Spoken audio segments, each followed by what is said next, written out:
Welcome to the Intentional Encourager podcast, where each episode brings you compelling conversations and stories designed to entertain, enlighten, and encourage. And now here's your host, Brian Sexton.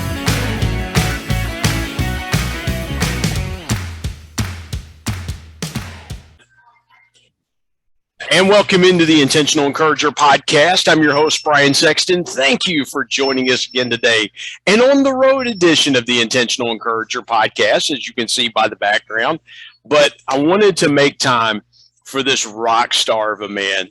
You can follow him on LinkedIn as I do, Darren McKee, Darren MCKEE. But you can find him right here, right now on the Intentional Encourager podcast. Darren, what's good? How you doing today? Man, I'm doing great. Thanks so much for the opportunity to speak to you and for you carving the time out on the road, being in West Virginia. I appreciate it. Well, we had a couple of internet challenges and I had to pay somebody to give me a good solid connection. That's kind of an inside joke here in West Virginia because the internet is not that, it's not our friend here. It's not that stable, but man, I appreciate the time today. Darren, I want to go here with you to start our conversation. Everybody has had a different experience the last 18 months around all the things we've faced. But I want to ask you this to start. Take me through the biggest lesson that you've learned from the last 18 months that is going to impact your business and your life moving forward. Because a lot of people have started companies, they've done different things, their businesses have taken off like a rocket. What have you learned that you're going to incorporate going forward from the last 18 months or so? Yeah, I mean, that's a great question. I think so much, but one thing that comes to mind is just the importance of those that are around us. And there's a couple of different ways I think about that. Those around us as in the people that live across the street from me or beside me, really just pouring encouragement into our lives day in and day out, because what we've gone through the last 2 years has been super challenging, whether it be work related, life related, whatever that may be. But also the community and friends that we have in our social community. I've leaned really, really heavily on some key people that I've connected with here on LinkedIn over the last 18 months, 2 years, 2.5 years, where they were just names prior to what we've experienced. And now they're friends. They're people that I'm going to visit in New York City in a couple of weeks to meet some of those guys and gals that have encouraged this year. So I think I've just leaned and learned a lot about community. And oftentimes we only focus about like what's right around us in our town. But what I've realized is that there is a global community that we can tap into. And I've been able to see that this year. You know, it's funny you mentioned the power of connection and things like that. And I, like you, have connected to a lot of people on LinkedIn I have yet to meet. But, man, there just seems to be that bond and that coming together. When you think about that, what was a secret key for you to really deepen and strengthen those connections? Because a lot of people will just hit the connect, or sometimes people will send a personalized invite. I know that works great with me. I like it when someone takes the time to personally send an invite. But for you, what was that secret sauce for you to really strengthen and move those connections to the next level? Yeah, it's another great question. I mean, I like to think about it like this, right? Like I moved into this street behind me about, 5 months ago or so. I'm not going to walk up to someone's door and knock on it and say, "Hey, do you want to be my friend?" I'm gonna wave at them. I'm gonna say hello. I'm gonna pick up things that happen to get from my yard to their yard, like kids' toys, which happens to happen. And we're just gonna live life alongside of each other for a little bit, and then I'm gonna mosey my way into building that relationship and friendship. And so when I think about LinkedIn, and I think about like just clicking the connect button, while yes, like I'm guilty, I do that at times. But what I really try to do is engage with those individuals, engage with their content, see what they're interested in, and then build relevancy around like why I'm actually having a conversation and want to build relationships with these people. So I'm not perfect, but I do try to do a pretty good job on it. Well, and Darren, here's the thing. I think a lot of us have a lot that we could work on and be better in being a deeper, more powerful connector. But, here's where I love what you do and what you've done is that you have tried to feature others when you have, in a lot of the things that you've done, you said, hey, let me tell you about this person that I've met, or let me tell you about this person that I know, or let me tell you, for you, where did that come from for you? Because a lot of people have difficulty with that, right? Especially in our look at me culture with Instagram and TikTok, and everybody wants to be an influencer, right? And it's kind of in that mode. For you, where did that kind of deflecting selflessness come from for you on LinkedIn? Yeah, another good one. I think that I had people that did that for me early on. I skipped the whole college route, so decided to move to Manhattan and figure out how to work life in the city, and figured nobody would ask me about my education again, which was fortunate that that's what happened. But I had people reach out and give things to me. I had people reach out and say, hey, we've noticed this, and if we want to move you into this role, or we want to move your family to Atlanta, whatever it may be. And so, it's kind of my responsibility to pass that down to, I think of a guy that named Will Alred that feeds lavender. And I'm like, okay, this is a really great solution. I've been using it for 2 weeks. I think everybody should know about this. And I've got, 13,000 people that follow me on LinkedIn. I want to let them all know, because what happens there is that not only Will is impacted, all of the customers that they support are impacted, and everybody in his family or his coworkers' family are impacted, because more things are coming that way. And it's funny how that started. Was I ran out of content. I didn't know what to post anymore. And any day that I was like, I don't know what to share, I was like, well, I'll just share about somebody else, because they won't care. So I typically do that once a week now. Well, and again, it goes to, it's the old biblical concept, right? Give and it comes back to you, and people, when people see that someone is a giver by nature, then they want to be around that person, because, good things tend to happen to people that give and things like that. And, what I see and what I believe is that LinkedIn will become a place where people are going to make deeper, more stronger, powerful connections than they would otherwise make one-on-one. And that's not been the way we've been wired, Darren. It's been the opposite of, well, you can only make a deeper, stronger connection with somebody face-to-face. Well, we can't get to be face-to-face. It's hard for you to jump on a plane and fly halfway across the world to see somebody. How do you believe that business will change in the next 5 years? You're very involved in companies and startups and things like that. So you're the perfect person to ask this. How do you think business will change with people connecting like we're seeing folks start to connect in the next 3 to 5 years? That's a loaded question, and probably one I'm trying to bring the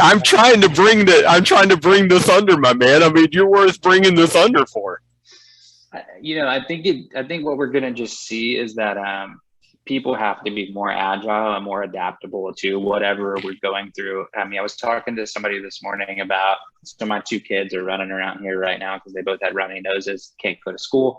We had to adapt. They had to adapt. I'm like, man, these kids, these are going to be resilient, and they're going to be forces to be reckoned with when they get older. And then the person I was talking to said, so are we.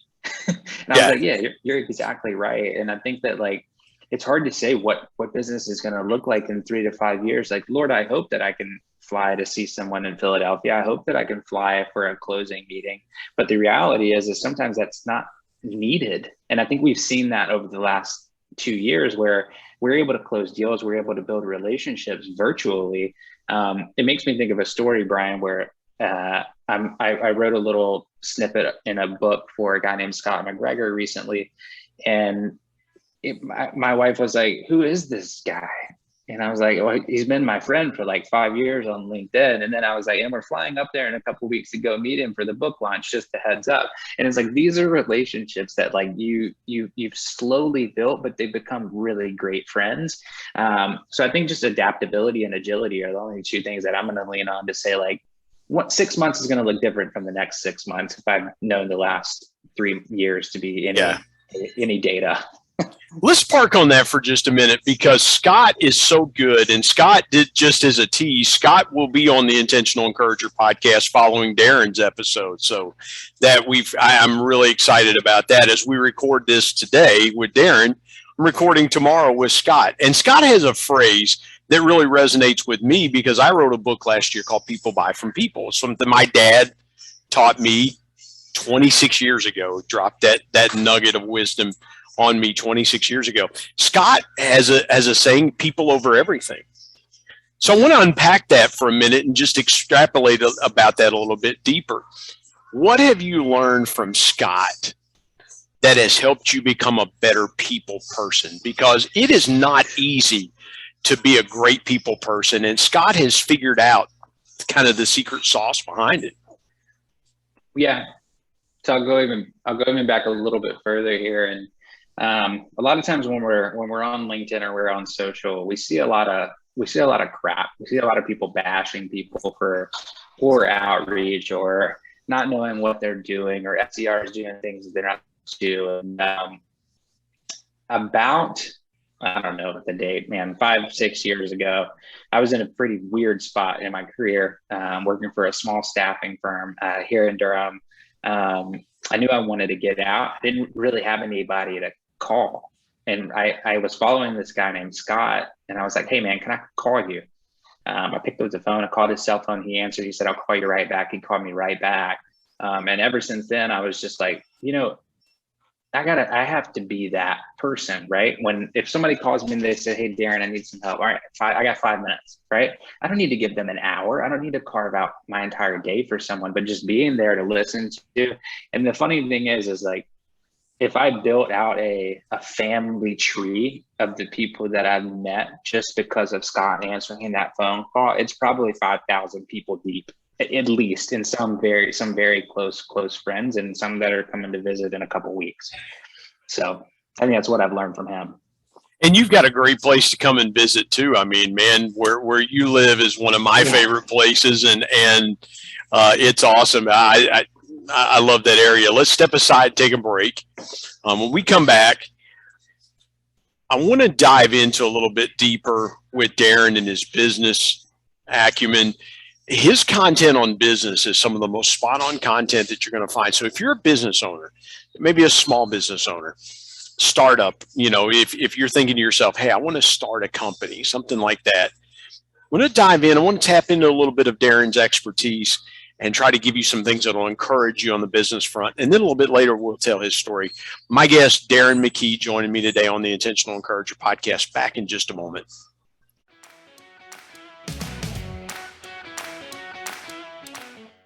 Hey everybody, Brian Sexton here. I want to tell you about our sponsor, SEO National. SEO stands for Search Engine Optimization. Now what's that, you might say? Well, search engine optimization helps you show up higher on search engines in front of paying customers for words that you as a business owner can monetize. What a great concept. SEO National is owned by my good buddy Damon Burton, who's been a guest here on the Intentional Encourager podcast. Not only has Damon and his team worked with businesses of all sizes, from e-commerce startups to NBA teams and Shark Tank featured businesses, but more importantly, Damon and his team are about transparency, trust, and providing lifetime value. So much so that he still has his first customers after opening SEO National 14 years ago. Let me give you some intentional encouragement and call Damon and his team today at 855-736-6285 or go to www.seonational.com and get a free quote.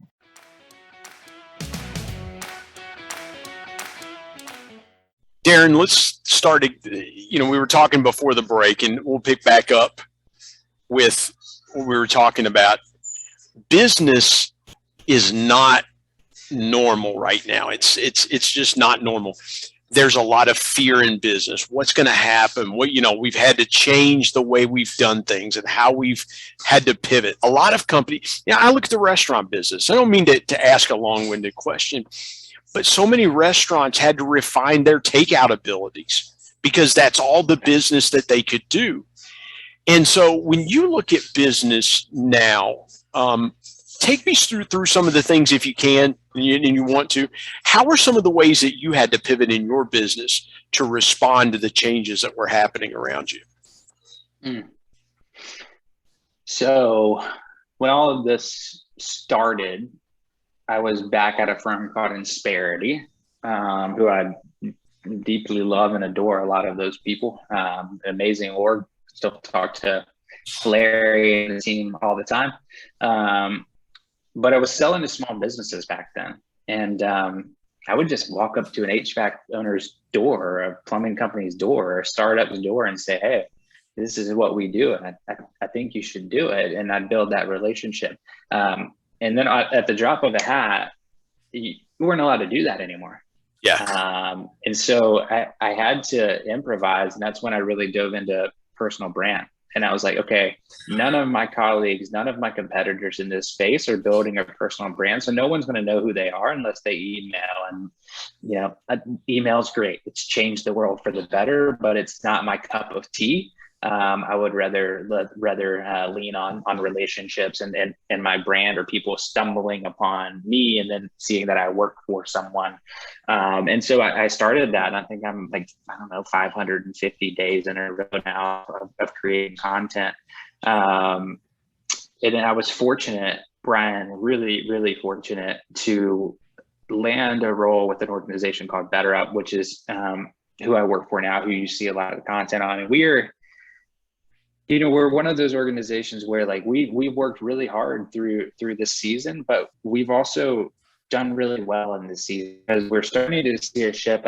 I read about Great Resignation and I read about the war for talent, but really what I think is happening is just people being woke, right? People just waking up to realize that that is not the way we used to do things is not what we want to be doing now. And so while we're calling it the Great Resignation, I think it's just people chasing what they want.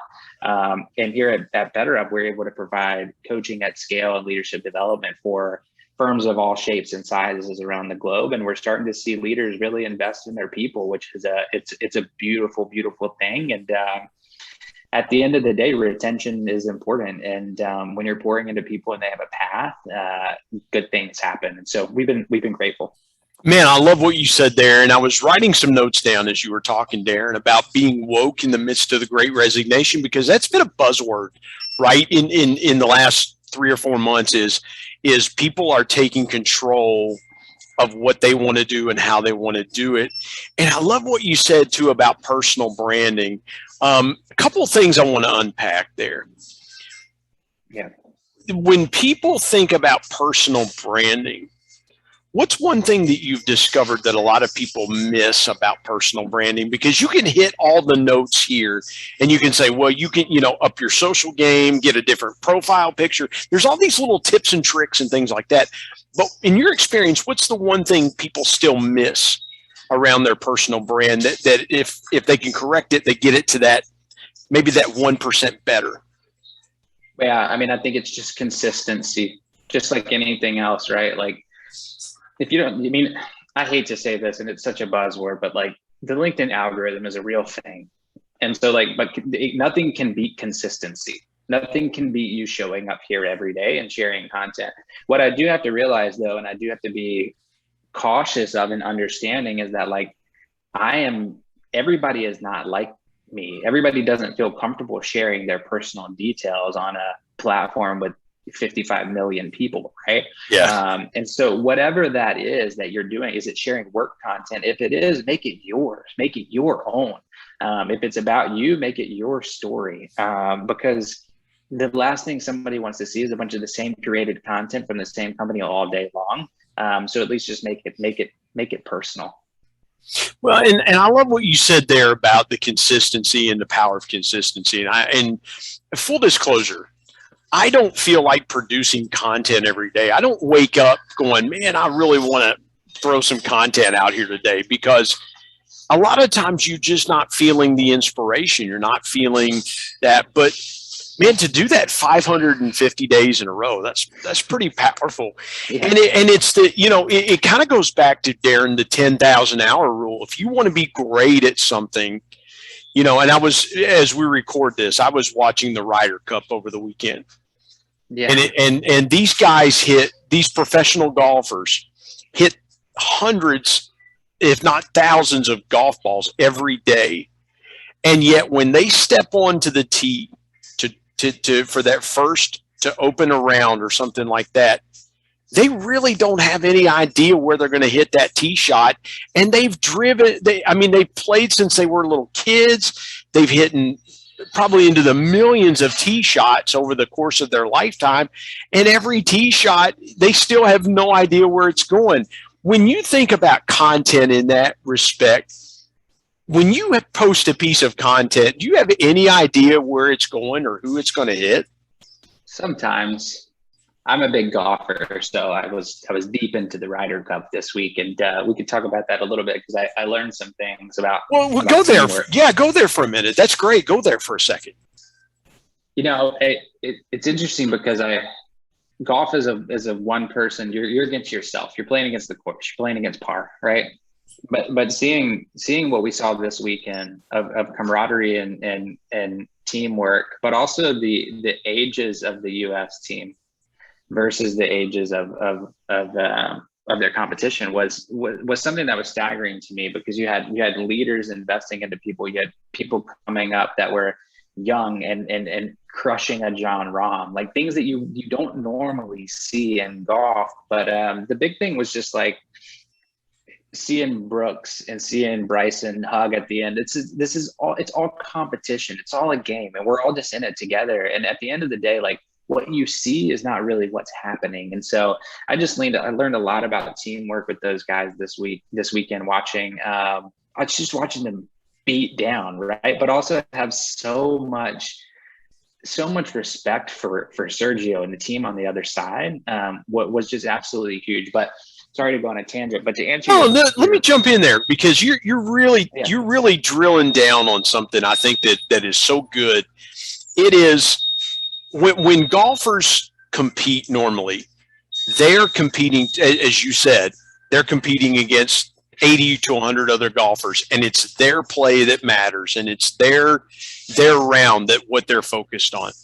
In this competition, I was watching it on Saturday when they were playing 4-ball, and if a guy hit a huge drive, his teammate might have not hit a big a drive, but the teammate might have put the approach into within 3 feet. And in 4-ball competition, man, it's the best score. So if you hit a great drive and your teammate chips it to within 3 feet, and you make the putt, or he makes the putt, or match play, where you're one-on-one against a guy, and you know that the guy ahead of you has just beaten your opponent, beaten the other team. There's nothing like that kind of competition. What do you think that most people, let's go here for just a second. What makes people afraid of competition in business that you've seen in your life and in your business career? Yeah, I think the easiest thing to think about is just tension comes with that at times. As long as it's healthy, I'm totally fine with it, right? I'm in sales. I love a good scoreboard. I love seeing where I'm stacked ranked against my team. It's what motivates me. But what also motivates me is seeing someone leapfrog me to sell a big deal, and now they're ahead of me, right? That's motivating, because I know that, like, we are the only thing that we're doing is trying to get coaching into the hands of as many people globally as possible. That is the only goal for us. And so whether it's me or whether it's Noah or whether it's someone on my team, that's all that matters. And so I think once you get past that and you have the leadership trickle down effect of what good, healthy competition looks like, then we're good. But if it's unhealthy, it's a disaster. You said it right there. Yeah, and forgive me for interrupting, but you said it, because a lot of times when salespeople are wired a certain way, it is, I want to be the top dog. I want to be the best in my company. I want to be that man or woman that is a President's Club winner, is constantly knocking it out of the ballpark. And I love what you said there about how uplifting leapfrogging is. When somebody leapfrogs and they take that next step, And now the whole team's better because of that. I want to finish this part of the conversation with, I want you to, if you would, to encourage that person that may be afraid of leapfrogging and taking that next step. How do you encourage that person that says, man, Darren, I love what you're saying. You're speaking to me. I want to be a great team player, but I'm ready to leapfrog to that next level. Yeah, absolutely. I mean, it goes back to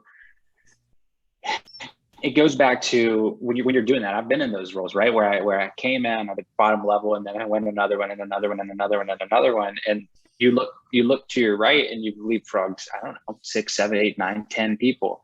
And you can do that, go to the top or almost to the top, be successful in whatever that may be. But if you ignore all 9 or 10 of those individuals on the way up, you're really never going to succeed, right? So what I'm trying to say here is, when you're doing that, you leapfrog Joe or Tammy or Susan or whoever it may be, encouraging on your way up, but also encouraging them to do the same beside you or ahead of you or behind you, whatever it may be. I mean, it's just communication is all it is. It's like we articulate our own goals and we go after them. And I want my entire team around me to know what my goals are, right? Because that's what good teamwork looks like. And you're not going to make everyone happy, and that's fine. But I mean, that's kind of where I end up. Man, that is so good. And we could spend an hour or two breaking down the Ryder Cup, because that was so compelling. Because everybody, let's finish. I want to finish on this thought, and I just, what you said about that just keeps resonating in my mind as we're talking. A lot of people would have said, man, the golf course is challenging. Man, there's wind coming from all over the place. Man, this European team is stacked. I don't normally play match play. But you could put all these so-called excuses in the back of your mind, or you could just go out there and perform. And that's what we saw this past weekend, Darren, was we just saw guys that just said, hey, the cup's coming back to the United States. All we got to do is just go out there and perform. And once they got going, man, and they built that lead, they just didn't take their foot off the gas. They just kept it going. So, man, I love that. And that is so powerful.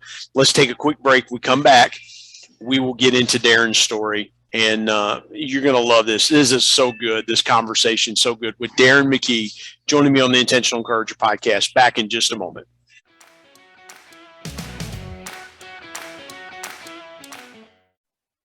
Hey, everybody, Brian Sexton. Want to tell you about my new book, People Buy From People, 10 Powerful People Lessons from the Ultimate People Person, my dad. My dad was one of the greatest connectors that I ever knew. And he shared with me 10 connecting principles that I have used throughout my 25-year sales and sales management, customer engagement, and leadership career that I'm passing along to you. If you want to be a stronger, deeper, and more powerful connector, you've got to pick up a copy of People Buy From People. There are concepts in there that you may not realize help make you a power connector. You can go to Amazon and pick it up, Kindle if you're an e-reader and you like to do it that way, or now available on Audible. And there's one other way you can get a copy of People Buy From People. You can get one from me and I'll sign it for you. You go to intentionalmediaandpublishing@gmail.com and send me an email, and I'll share with you the link on how you can get a signed copy. You can buy a signed copy directly from me. Again, People Buy From People. If you want to connect like never before, pick up your copy today of People Buy From People. And now let's get back to more great conversation here on the Intentional Encourager podcast.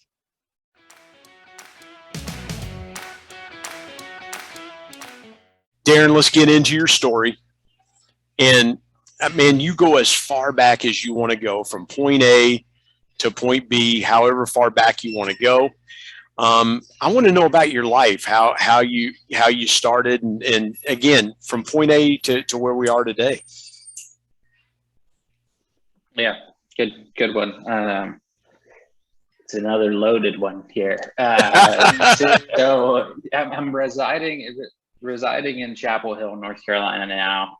Been here for for a while. I've been in the Triangle. If you're not from this area, that's Raleigh, Durham, Chapel Hill. I've been here for about 6 years, but going way back. So I was born in a small town called Martinsville, Virginia, just up the road. If you're a NASCAR fan, you know what it is. If you're not, you have no clue what it is. But my dad worked for a firm called DuPont. Everybody's familiar with DuPont. And probably, I don't know, 6 or 7 or so, we got moved down to South Texas. So dad took a job down in South Texas. And that's where I called home for all the way till I was 19 or so. You know, I enjoyed school, but I enjoyed it for the people and the camaraderie and the networking side of just being around people. I didn't know if that's something that I wanted to extend. I tried, I really did. Went to a couple different junior colleges and just finally just figured out like it wasn't for me. I didn't have the financials to pay for all of it. And so I actually ended up moving down to South Carolina where my brother was going to school, and met my wife at a really young age. She's still here with me. She's in the other room right over there with the 2 little ones running around. And I was flipping pizza at a restaurant called Rotelli in Conway, South Carolina. I knew I had potential. I knew where I wanted to go. I just didn't really know how to get there. But she really encouraged us to take a jump. We met at a Bible study and an organization called Campus Outreach down at Coastal Carolina. So that's the backstory there. But what happened next was interesting. She's from the Northeast. She's from Bethlehem, Pennsylvania, and my uncle worked for a mailroom distribution facility management company. So think the movie Elf, where you're in the mailroom. That's literally what it's like. Maybe a little bit nicer and not so much dancing. But he had an opportunity. He said, you have an opportunity in Miami, you have an opportunity in New York City. It doesn't pay well, but I think if you come in and you work really hard, there's an opportunity for you to do something really great. So we moved to New York City, lived in New Jersey, and commuted into the city every day, and then ended up in New Jersey at an organization called Ralph Lauren, where I was delivering their mail and making their copies every day, serving executives on a daily basis. I got to that point and I didn't like what I was doing, but I was doing it well. And I was like, I'm going to be the best mail delivery guy that these people have ever seen. Best copier person that they've ever seen. And then I got approached by senior leadership that said, hey, what are your thoughts on being a recruiter? They called it a TAM, talent acquisition manager, which is interesting. And I was like, I don't know how to spell recruiter, but it sounds great. And I think I could identify some people that would be really good at this. And they moved my family down to Atlanta, which was where headquarters was. And fast forward a couple years, I now was leading a team of 9 recruiters across the country, and really making an impact in the talent world for that organization. And that's where I fell in love with talent and people. And I knew that I always wanted to be in that space. And so we'll pause there if you have any questions on that part, and then we'll go into where I'm at now. Well, the question that I have is that you and I are pretty similar in that our families moved a lot. And the question and I know Martinsville, Virginia really well. I used to cover a couple of accounts there. Yeah. Well, yeah.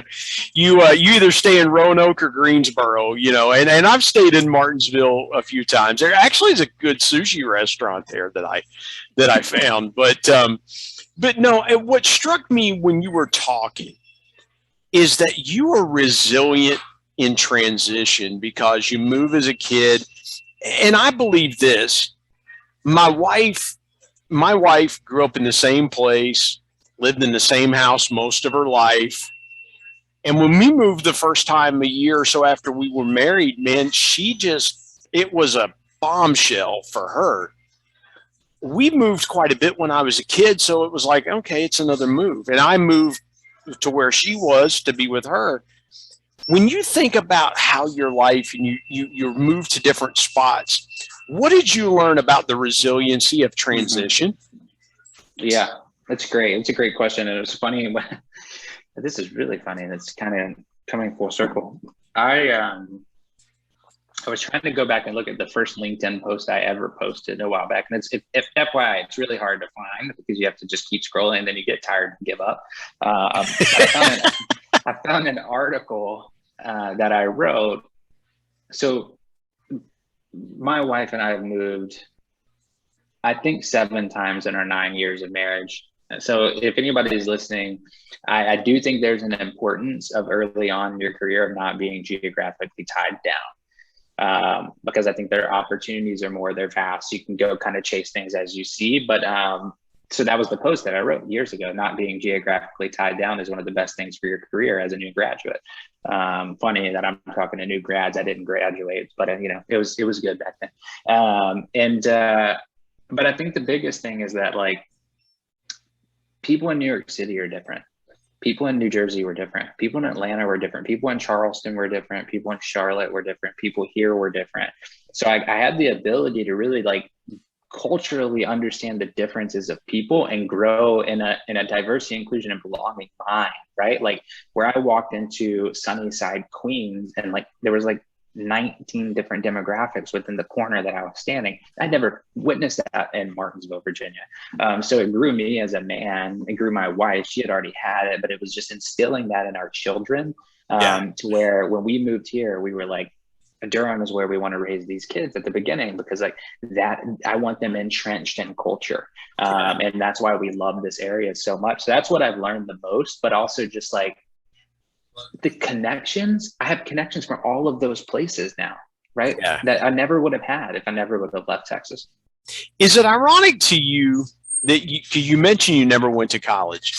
Is it ironic to you that you have the last few moves that you've made and where you are now, you're in college towns? I mean, because I see that. And let me ask you this. What did you not miss by not going to college? Because my dad didn't go to college, and he would always tell me, you're going to college, you're going to go to school. I don't care what you think, you're going to go to college. Because he felt like in his life, he missed out on some opportunities. I don't hear that in your voice. What I hear in your voice is, I feel like I benefited from not going to college because I learned some other skills that have served me better. What do you think you gained by not going to college? Yeah, so I did end up having a 2-year associate's degree. So we do have that. Hey, all right, man. But there you go. What I will say is that, like, if anybody's listening that's getting into college or in college thinking about if you have a family willing to push you through college and pay for that and set you up for success, 100% go. Gary Vaynerchuk says that a lot, right? Like if you have somebody paying your way to go get the experiences and go to college, go. If you're thinking you don't really know if this is what you want to do and you want to just go work and you're gonna have to pay $120,000 for yourself, go work. So for me, like, trust me, like if I could do it all over again, I probably would go. Yeah. But I didn't. And so what I had to do was just rely on straight grit and and networking. I didn't have a piece of paper. Like when I went in and showed my resume at Insperity, I had like 2 places. Yeah. It's like, hey, here's me, and this is what you get. I'm gonna work really hard, and I promise that I'll be great here. But that's all I had, and so it's kind of where we are. Well, Mark Cuban talks about that. I've noticed on Shark Tank when a young person comes to the Shark Tank looking for a deal, and Cuban's interested, he says, "I'll do a deal with you as long as you agree that you're going to go to college." And you would think, okay, well, Cuban's a multi-billionaire. You would think he would want the hustle and grind and things like that. But what he values more is somebody that says, and I've heard him say it, is that you're going to pick up some things in college that are going to help you in business, that are going to make you better, and you're going to learn a lot of things I didn't. And Cuban has his degree from Indiana. I just thought that was interesting what you said, because it reminded me of hearing a lot of times and watching Shark Tank that Cuban makes. I mean, if you're to do a deal with Cuban and you're 15 to 18 years old, you're not going to do a deal with him unless you go to school. I mean, he's going to be adamant about that. Hey, Darren, let me ask you this. I've got a couple more questions. You've been great with your time. Take me through the biggest obstacle that you faced in your life and the biggest lesson that you took from it. I mean, I think it's just looking around you and comparing yourself to others is something that's really difficult and something that's really prominent on LinkedIn. I mean, I shared a post this morning that like the first 5 posts I saw today were I raised $1 million. I have this great life. I just got promoted, and then something else, right? Like some marketing thing. And I was like, this is all great, but like none of this is really real, right? Like let's be real with one another. But I think about a big obstacle, and I think about like I'm going to talk about my wife and what she had to jump over, because like me moving 7 times and what she had to give up when she's actually the smartest person in the house here, to get to the point where we were, and to raise these 2 little munchkins. It's truly remarkable. But there's been so many obstacles, Brian. I mean, I joined a startup. I took a $35,000 pay cut to join a startup 5 years ago that epically failed, and like I had to fall on that sword, and that's okay. It's part of my story. It's part of our story. There's a guy on our team that says your career is just a bunch of being lost and found. Yeah. And it truly is, and I'm found where I am today, and I'm truly loving it. Well, and Darren, that's the thing is, and that's why I wanted to ask you that question, because I don't know a person in their life that hasn't experienced some kind of failure or some kind of moment where they say, man alive, this did not turn out like I wanted it to, or life brought them some obstacle. And just wait, if you're listening to us talk, and you haven't had that earth-shattering obstacle yet, just wait, it's coming. I don't want to discourage you at all, but it will build you and mold you into the person that you are. So, Darren, building off of that, the last question I want to ask you is share with this audience your biggest piece of intentional encouragement. Yeah, I mean, I think just be real with all of those people that are around you. I think being intentional with the people around you. I'll share a quick story. We moved into our last neighborhood. We were there for about 6 years. And when we moved into that neighborhood, no one talked. It's like 17 houses. They're just like, hey, that's about it.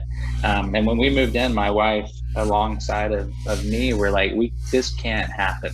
This community needs to be stronger together. And we started bringing out beer and snacks. And when you bring out beer and snacks, people come to your yard, and so what we even if they don't drink, they just get the snacks and just say, hey, I'll take a water and be on my way, Yeah, and what we have now is out of that street 3 of our closest family friends.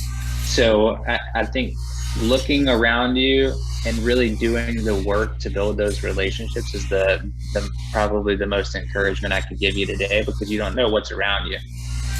No, I love that. And I'm just jotting a note down here. You took an orthodox approach to bring folks together, and that just shows to the testimony of what you feel and how you value people. So, man, I'm grateful to you that we've carved out the time to do this. Tell folks how they can connect with you, get more of your content, and things like that. Yeah, I mean, LinkedIn's the best way. The easiest way to get to me. You'll see a lot of stuff on just my life. You'll see a lot of stuff on BetterUp, which is who I support and who I work for, and then just some business insights and failures that I'll share too. But yeah, happy to connect with anybody. And Brian, this was great. Thank you so much. I appreciate it. Find him on LinkedIn at Darren, Darren. Spelling sometimes is hard when you're trying to do a podcast. Darren McKee, MCKEE. Darren McKee, man, this has been great. Thank you for joining me today on the Intentional Encourager podcast. Thank you, man.